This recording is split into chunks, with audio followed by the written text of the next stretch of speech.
우리는 살아가면서 마치 모든 것이 끝난 것처럼 느껴지는 순간을 만날 때가 있습니다. 오랫동안 기도했던 일이 기대와는 정반대로 흘러가는 것입니다. 자녀를 위해 눈물로 기도했는데 그 자녀가 믿음에서 오히려 더 멀어지는 것처럼 보입니다. 정직하게 일하고 성실하게 살아왔는데 어느 날 사업이 어려워지고 또 직장을 잃기도 합니다. 건강을 회복시켜 달라고 기도했지만 병원에서 더 좋지 않은 그런 결과를 듣기도 합니다. 그럴 때에는 마음속에 이런 생각이 일어나게 됩니다. 이제는 정말 끝난 것 같다. 더 이상 내가 무엇을 할 수 있을까? 하나님께서 정말 나와 함께 계시는 것이 맞나? 왜 나에게 이런 힘든 일이 일어나는 것일까? 평소에 하나님을 잘 믿고 있다고 생각했는데 이렇게 현실이 무너지고 모든 것이 끝난 것처럼 보일 때에 우리는 마치 하나님께서 더 이상 아무것도 할 수 없는 것처럼 느껴질 때가 있습니다. 눈앞에 있는 상황이 너무나 크기 때문에 하나님께서 일하고 계시는 것이 하나도 보이지 않는 것입니다. 지난 주일에 함께 살펴본 사무엘상 4장에 나오는 이스라엘이 바로 그런 상황에 놓여 있었습니다. 블레셋과 전쟁을 벌였는데 첫 번째 전쟁에서 이스라엘 사람들만 4천 명이 죽었습니다. 하루아침에 아버지와 남편과 아들을 잃은 수많은 사람들이 큰 충격과 슬픔에 빠졌습니다. 그런데 이스라엘은 그 패배를 통해서 자신을 돌아보지 않았습니다. 하나님께서 왜 이 패배를 허락하셨는지 진지하게 묻지 않았습니다. 자신들의 죄를 살피지도 않았고 회개하지도 않았습니다. 대신 실로에 있던 하나님의 언약궤를 전쟁터로 가져왔습니다. 언약궤만 가져오면 스스로 이길 수 있을 것이라고 생각했던 것입니다. 마침내 언약궤가 그들의 진영 안으로 들어왔습니다. 그리고 이스라엘 장로들과 사람들이 큰 소리로 함성을 질렀습니다. 근데 두 번째 전쟁에서 이스라엘은 첫 번째보다 훨씬 더 크게 패배했습니다. 이번에는 4천 명이 아니라 3만 명이 죽었습니다. 사람들은 뿔뿔이 흩어졌고 하나님의 언약궤도 블레셋에게 빼앗겼습니다. 엘리 제사장의 두 아들인 홈니와 비나스도 죽임을 당했습니다. 실로에 있던 엘리 제사장이 의자에 앉아서 이 소식을 듣다가 너무 놀라서 뒤로 넘어졌는데 그만 목이 부러져 죽고 말았습니다. 그의 며느리도 남편이 죽고 언약궤를 빼앗겼다는 소식을 듣고 큰 충격을 받아서 그만 아이를 낳다가 죽고 말았습니다. 근데 그녀가 죽어가면서 마지막에 그 아이의 이름을 지었는데 그 이름이 이가봇입니다. 이르기를 영광이 이스라엘에서 떠났다 하고 아이 이름을 이가봇이라 하였으니 하나님의 궤가 빼앗겼고 그의 시아버지와 남편이 죽었기 때문이요. 또 이르기를 하나님의 궤를 빼앗겼으므로 영광이 이스라엘에서 떠났다 하였더라. 이가봇이라는 이름의 뜻은 하나님의 영광이 떠났다는 것입니다. 죽어가면서 태어나는 아이에게 이가봇이라는 그런 정말 무서운 이름을 지어준 겁니다. 이스라엘 입장에서 보면 정말 하나님의 영광이 완전히 떠나갔고 이제는 모든 것이 다 끝난 것처럼 보였을 것입니다. 이렇게 우리의 삶에도 모든 것이 끝난 것처럼 보일 때가 있습니다. 하나님의 영광이 모두 떠나간 것 같고 이제는 더 이상 아무것도 할 수 없을 것 같을 때 우리는 어떻게 해야 할까요? 오늘 말씀을 통해 모든 것이 끝난 것처럼 보일 때에 우리가 가져야 할 믿음의 모습에 대해서 함께 생각해 보기를 원합니다. 가장 먼저 모든 것이 끝난 것처럼 보일 때 우리는 하나님의 승리를 믿어야 합니다. 완전히 패배한 것 같을지라도 그것은 내가 패배한 것이지 하나님께서 패배하신 것은 아니기 때문입니다. 1절과 2절 말씀을 함께 읽어보겠습니다. 블레셋 사람들이 하나님의 궤를 빼앗아 가지고 에베네셀에서부터 이스도에 이르니라. 블레셋 사람들이 하나님의 궤를 가지고 다곤의 신전에 들어가서 다곤 곁에 두었더니. 아멘. 말씀을 보면 블레셋 사람들이 하나님의 궤를 빼앗아 가지고 라고 말합니다. 그것도 1절과 2절에 두 번이나 반복해서 말하고 있습니다. 이것은 전쟁에서 이긴 블레셋 사람들이 자신들의 승리를 기념하기 위한 전리품으로 이스라엘이 가지고 있던 하나님의 궤를 빼앗아 가져왔다는 것입니다.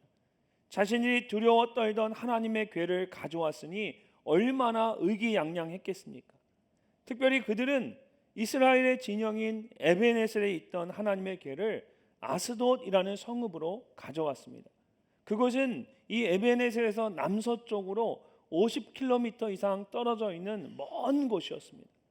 더 가까운 성읍들이 있었는데 왜 굳이 멀리 떨어져 있는 이 아스돗까지 그것을 가지고 왔을까요? 여기에는 특별한 이유가 있었습니다. 당시에 이 아스돗에는 블레셋 사람들이 주로 섬기던 다곤의 신전들 중에서 가장 큰 신전이 있었습니다.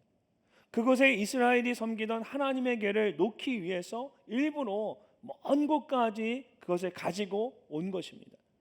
당시 고대 근동세계의 사람들은 전쟁을 단순히 두 나라의 군대들만의 싸움으로 생각하지 않았습니다. 두 나라의 군대가 서로 싸울 때에 각 나라가 섬기는 신들도 함께 싸운다라고 생각했습니다. 그래서 전쟁에서 승리하면 이제 패배한 나라의 신상이나 종교적인 물건들을 자신들의 신전에 가져다 두었습니다. 우리의 신이 너희의 신을 이겼다. 이제 너희의 신은 우리의 신의 포로가 되었다라는 뜻입니다. 블레셋 사람들이 하나님의 궤를 아스돗에 있는 다곤의 신전에 가져간 것도 같은 의미였습니다. 자신들이 이스라엘 사람들과 싸워서 이겼을 뿐만 아니라 자신들의 신인 다곤이 이스라엘의 신인 여호와 하나님을 이겼다고 생각한 것입니다. 그래서 그 하나님을 상징하는 그 궤를 다곤의 포로로 붙잡아 온 것입니다. 특별히 2절 마지막에 다곤 곁에 두었더니라고 말할 때 이 두었더니라는 단어가 가진 원래의 뜻은 놓다 세우다입니다. 이것을 히브리어 문법에서 주어의 행위나 동작을 강조하는 사역 능동형으로 표현을 했습니다. 블레셋 사람들이 의도적으로 그렇게 했다라는 것입니다. 이스라엘이 블레셋에게 패배한 것처럼 이스라엘의 하나님이 다곤에게 패배했다는 것을 보여주기 위해서 일부러 다곤 곁에 하나님의 궤를 가져다 놓은 것입니다. 전쟁에서 패한 포로들처럼 이스라엘 사람들뿐만 아니라 그들의 하나님까지도 자신들이 마음대로 할 수 있다는 것을 가시하려고 하는 것입니다. 근데 블레셋 사람들이 크게 잘못 생각하고 있는 것이 있습니다. 이스라엘이 블레셋에게 패배한 것은 하나님께서 힘이 없어서가 아니었습니다. 이스라엘이 죄를 지어서 하나님께서 이스라엘을 패배하게 하신 것입니다. 그러므로 이스라엘이 블레셋에게 패배한 것이지 하나님께서 그들에게 패배하신 것은 아니었습니다. 이것은 우리의 신앙생활에서도 마찬가지입니다. 우리가 실패할 수 있습니다. 그러나 하나님까지 실패하신 것은 아닙니다. 우리의 계획이 잘못될 수 있습니다. 그러나 하나님의 계획까지 잘못되는 것은 아닙니다. 그러므로 눈앞에 보이는 것이 전부라고 생각해서는 안 됩니다. 여전히 우리의 삶의 모든 것이 하나님의 주권과 통치 아래에 있습니다. 창세기 37장에 나오는 요셉의 삶을 한번 생각해 보십시오. 요셉은 하나님께서 보여주신 꿈을 가지고 있었습니다. 그러나 그의 현실은 꿈과 정반대 방향으로 흘러갔습니다. 형들에게 미움을 받았고 구덩이에 던져졌습니다. 은 20의 노예로 팔렸습니다. 애굽까지 끌려가서 바로 왕의 수비대장이었던 보디발의 집에서 충성을 다했지만 하루아침에 억울한 누명을 쓰고 감옥에 갇히게 되었습니다. 감옥에서 술 맡은 관원장을 도와주었지만 그는 감옥에 있는 요셉을 잊어버렸습니다. 이처럼 요셉의 인생에는 모든 것이 끝난 것처럼 보일 때가 여러 번 있었습니다.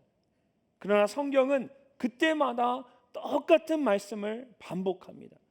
여호와께서 요셉과 함께 하심으로, 여호와께서 요셉과 함께 하심으로, 깊은 구덩이에 던져졌을 때에도 하나님께서 그와 함께 하셨습니다.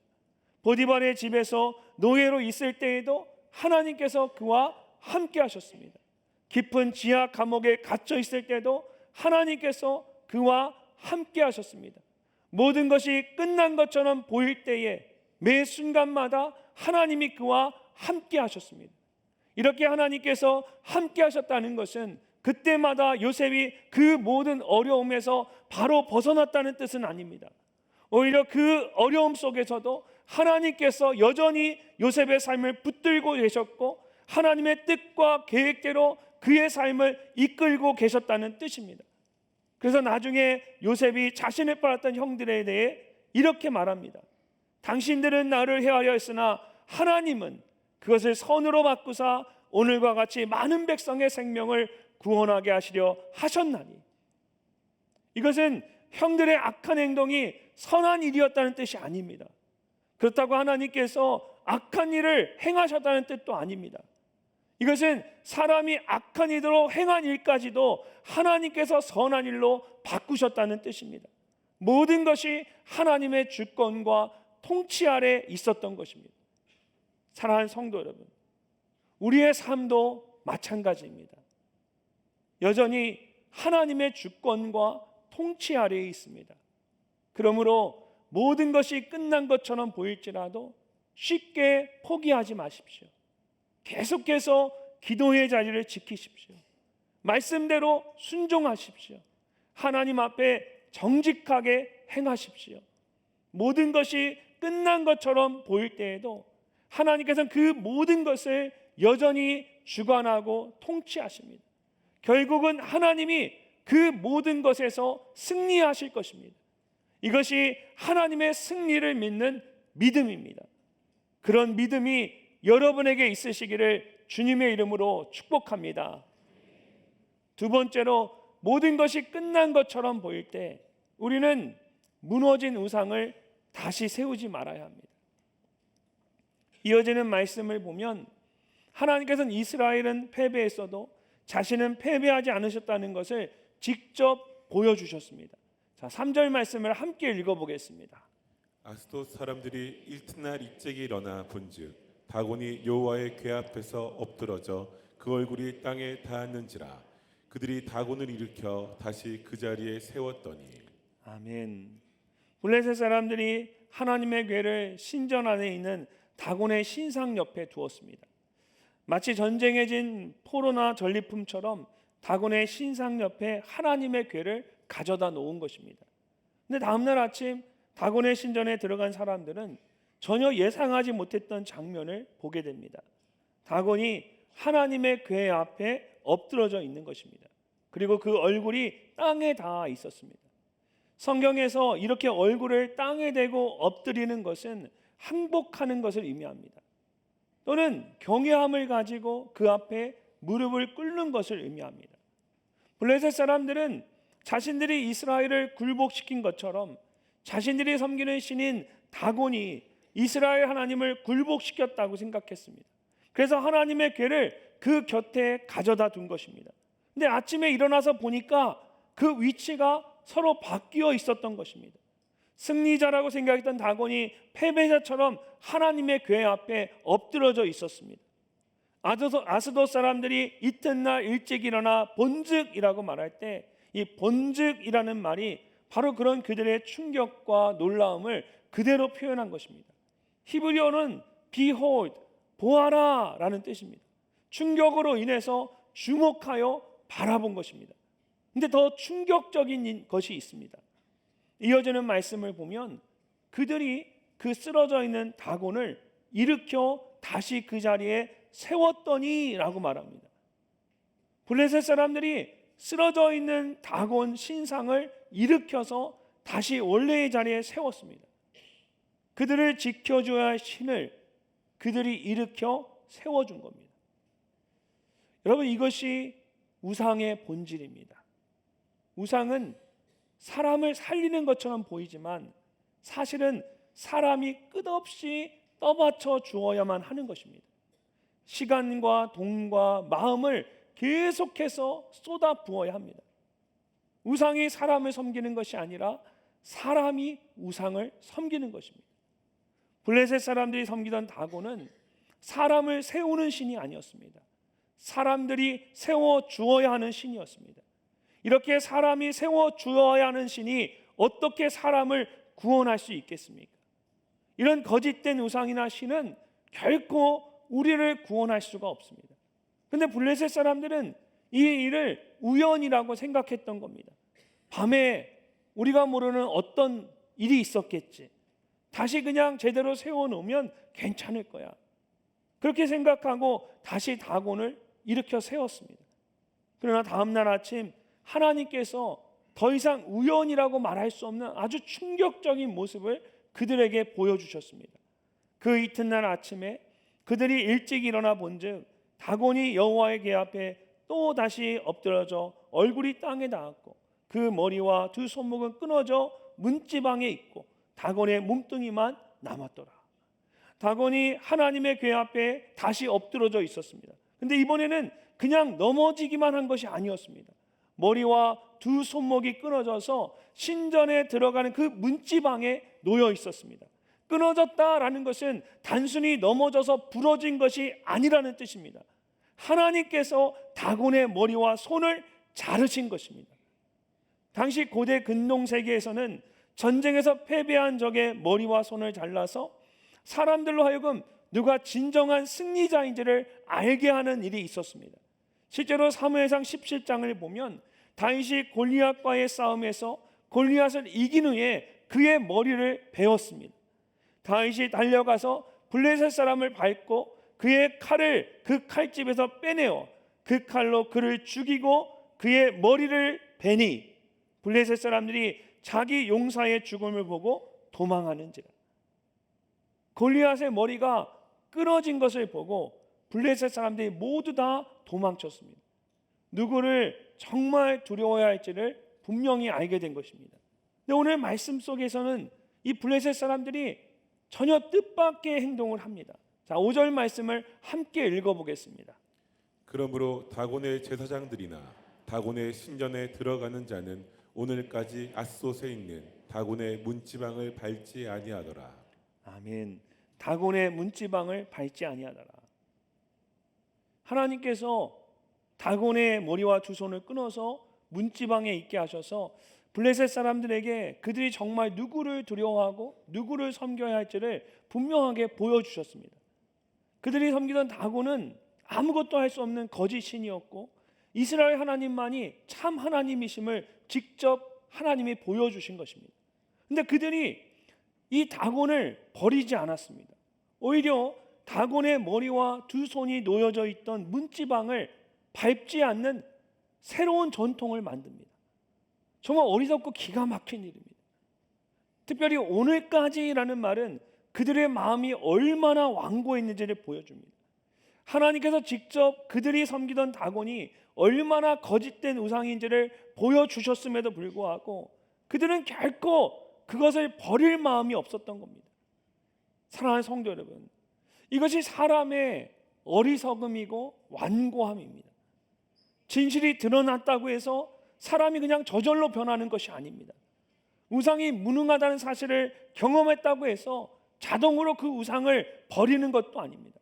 사람은 자신이 오랫동안 의지해온 것을 쉽게 내려놓지 않습니다.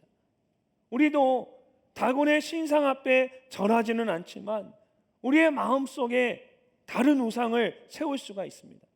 우상은 신전 안에 있는 어떤 형상만을 말하는 것이 아닙니다. 하나님보다 더 믿고 더 의지하고 더 두려워하고 심지어 그것이 없으면 내가 도저히 살 수 없다라고 생각한다면 바로 그것이 우리에게 우상이 될 수가 있습니다. 예를 들어서 돈이 우상이 될 수가 있습니다. 돈은 살아가는데 꼭 필요한 것입니다.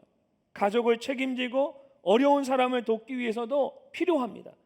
그러나 돈이 많으면 내가 안전하고 돈이 없으면 내 인생이 끝이라고 생각하기 시작하면 돈이 그때부터는 하나님을 대신하게 되는 겁니다.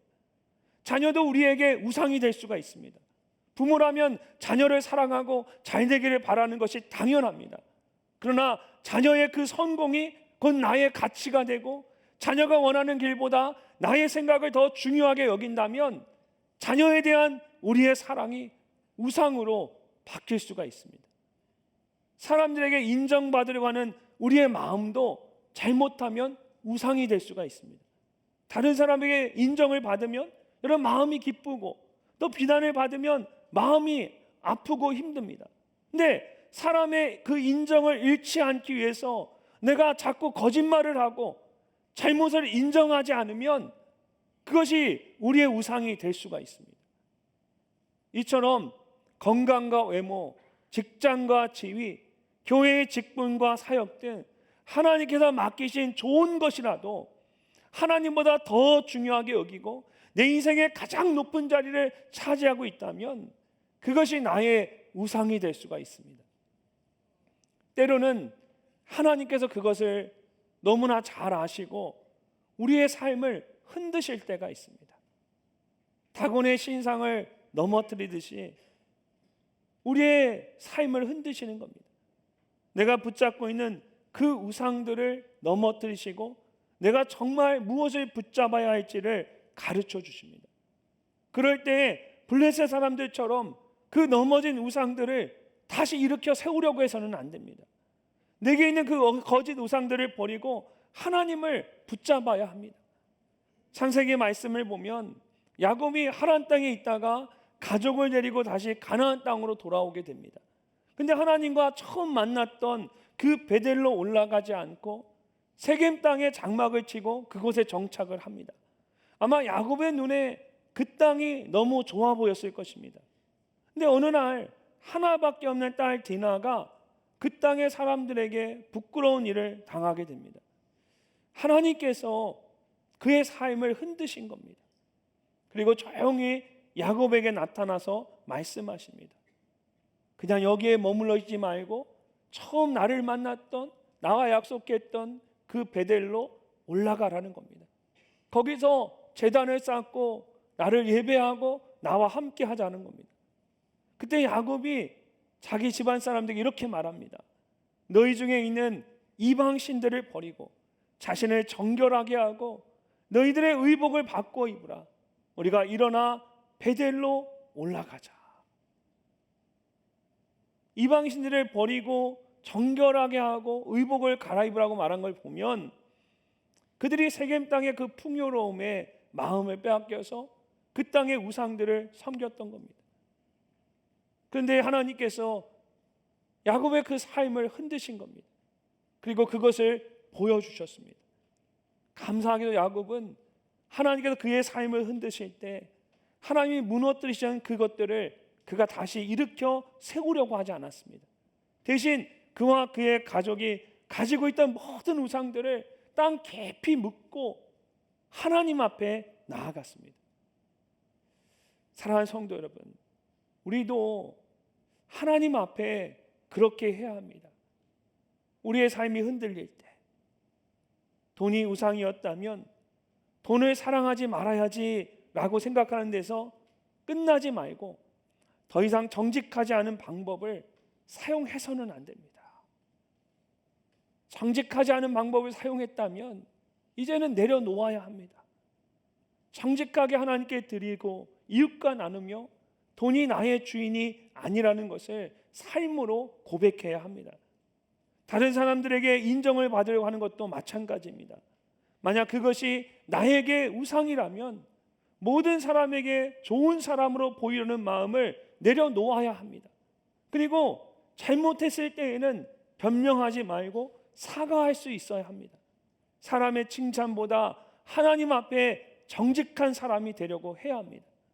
자녀를 내 뜻대로 붙들고 있다면 자녀의 인생이 내 소유가 아니라 하나님의 것임을 인정해야 합니다.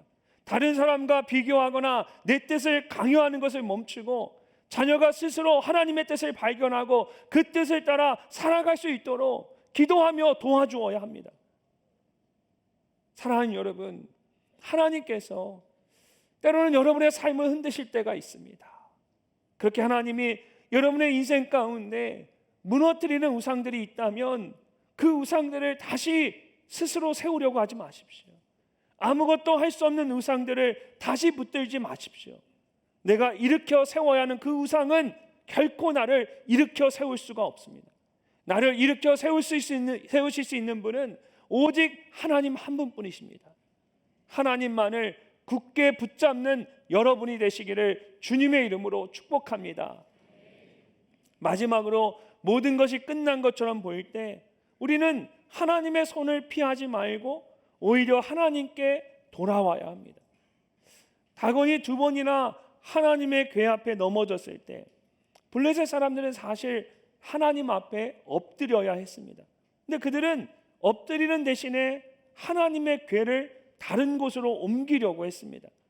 여호와의 손이 아스돗 사람에게 엄정이 되어서 독한 종기의 재앙으로 아스돗과 그 지역을 쳐서 망하게 하니 아스돗 사람들이 이를 보고 이르되 이스라엘 신의 궤를 우리와 함께 있지 못하게 할지라. 그의 손이 우리와 우리의 신 다곤을 친다 하고, 다곤을 넘어지게 하고 그 목과 2 손목을 끊으신 하나님께서 이제 자신의 손을 들어서 아스돗에 있는 블레셋 사람들을 치기 시작하셨습니다. 여기에서 여호와의 손은 하나님의 능력과 권세를 나타냅니다. 또한 엄중히 더하셨다는 말은 여호와의 손이 그들에게 무겁게 임하셨다는 뜻입니다. 하나님께서 독한 종기의 재앙으로 그들을 강하게 치셨습니다. 아소돈에 있던 사람들도 자신들에게 일어난 이 일들이 우연히 일어난 것이 아니라 여호와의 손에 의해 일어난 것임을 알았습니다. 그래서 이스라엘이 섬기는 하나님의 궤를 우리와 함께 있게 해서는 안 된다라고 합니다. 여호와의 손이 우리가 섬기는 신 다곤을 친다는 것입니다. 이처럼 그들은 정확하게 알고 있었습니다. 다곤이 스스로 넘어진 것이 아니었습니다. 여호와의 손이 다곤을 쳤습니다. 아스돗에 재앙이 일어난 것도 우연이 아니었습니다. 여호와의 손이 그들을 치신 것입니다. 그렇다면 그들이 어떻게 해야 했을까요? 다곤을 버리고 하나님께 나와야 했습니다. 하나님께 돌아와야만 했습니다. 하나님 앞에 자신들의 교만을 인정하고 바짝 엎드려야 했습니다. 그러나 그들은 하나님께 나오는 대신에 하나님의 궤를 다른 곳으로 옮기기로 합니다. 8절 말씀을 함께 읽어보겠습니다.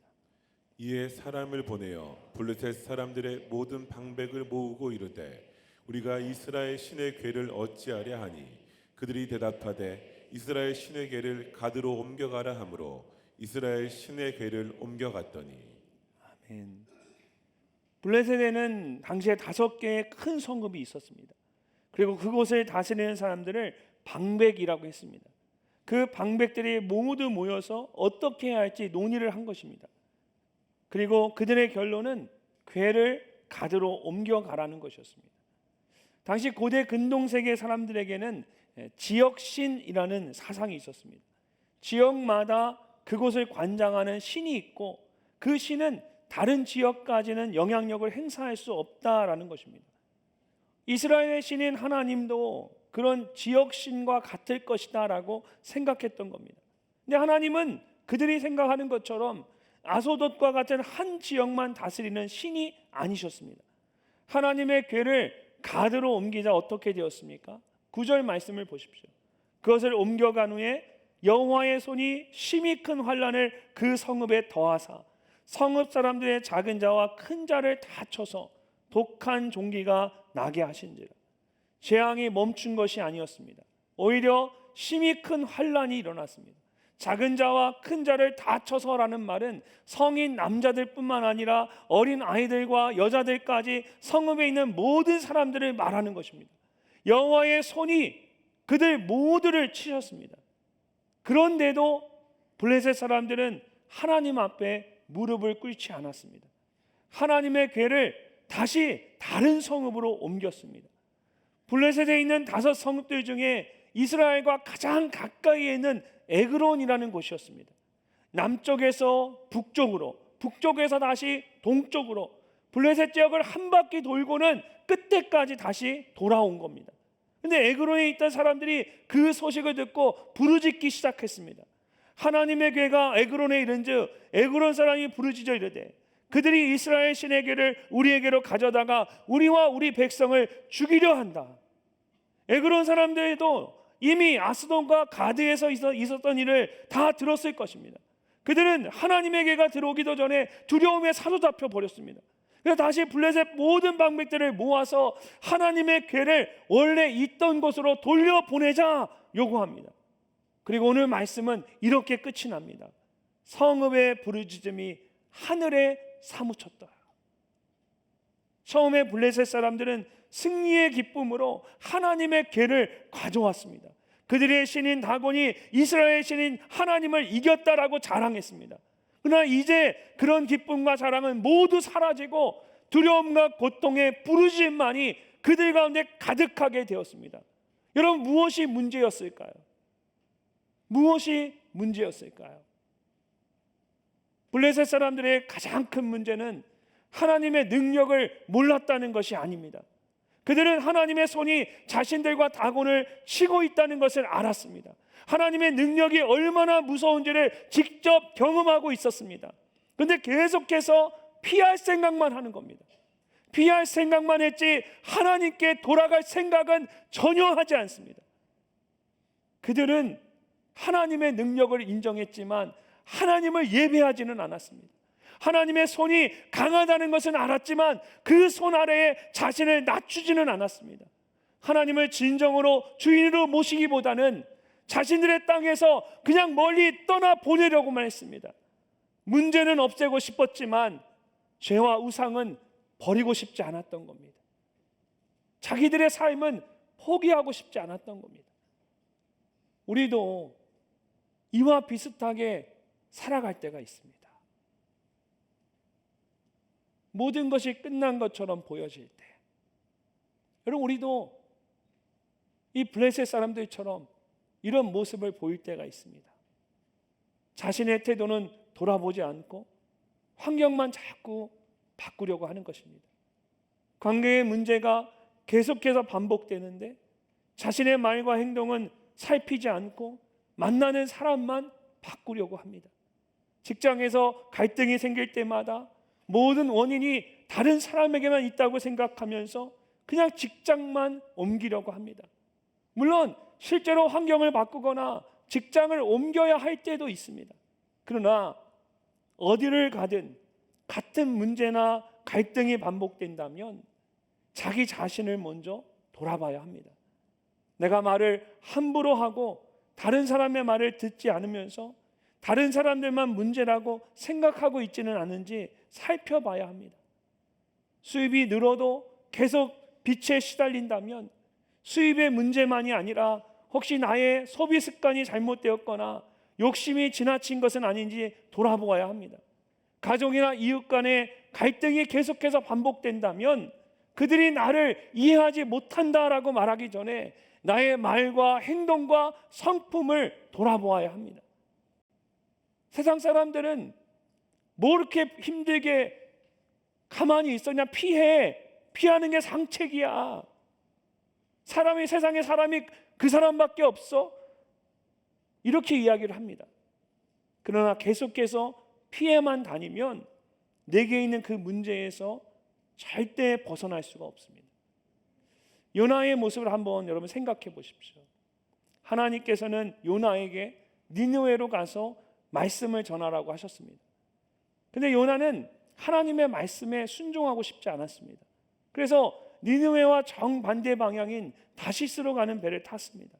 그냥 장소를 옮기면 하나님의 그 뜻도 피할 수 있다라고 생각했던 겁니다. 그래서 이스라엘 땅을 떠나서 욥바로 내려갔습니다. 욥바에서 다시 다시스로 가는 배를 탔습니다.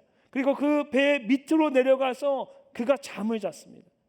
근데 어디로 가도 그는 하나님의 손을 피할 수가 없었습니다. 결국 풍랑 속에 바다에 던져진 요나는 그 물고기 뱃속에서 하나님을 대면하여 만나게 됩니다. 자신의 힘으로 도망치기를 멈추고 하나님을 바라보기 시작한 겁니다. 그때 하나님께서 요나에게 다시 한번 말씀하십니다. 일어나 저 큰 성읍 니느웨로 가서 내가 내게 명한 바를 그들에게 선포하라. 우리에게 필요한 것이 바로 이것입니다. 하나님을 피하려고 하는 것이 아니라 오히려 하나님께 돌아가야 합니다. 하나님만이 우리를 다시 일으켜 세워주실 수 있습니다. 사무엘상 7장을 보면 사무엘이 이스라엘 백성들을 향해서 이렇게 선포합니다. 만일 너희가 전심으로 여호와께 돌아오려거든 이방 신들과 아스다롯을 너희 중에서 제거하고 너희의 마음을 여호와께로 향하여 그만을 섬기라. 너희가 전심으로 여호와께 돌아오려거든. 여호와께 돌아오는 게 무엇입니까? 너희의 마음을 여호와께로 향하라. 여호와께 돌아가는 것이 단지 언약궤를 가져오는 것이 아니라 여호와께 돌아간다는 것은 너의 마음을 여호와께로 향하고 여호와만 섬기는 것이다. 사랑하는 성도 여러분, 단순히 하나님의 손을 피하려고만 하지 마십시오. 그 순간을 모면하는 것이 우리에게 무슨 의미가 있겠습니까? 사람과 환경을 탓하면서 문제를 다른 곳으로 자꾸 돌리려고 하지 마십시오. 하나님의 손이 나의 삶에 역사하실 때에는, 나의 삶을 흔드실 때에는 오히려 그 앞에 겸손히 엎드리는 겁니다. 여러분의 마음이 하나님을 향하고 하나님만을 섬길 때 하나님께서 오히려 그 손으로 여러분의 삶을 일으켜 세우십니다. 어떤 상황에서도 하나님만을 향하는 믿음이, 그 믿음이 여러분에게 있으시기를 주님의 이름으로 축복합니다. 성경을 보면 정말 모든 것이 끝난 것처럼 the end로 보여질 때가 있습니다. 예수님께서 십자가에서 죽으셨을 때입니다.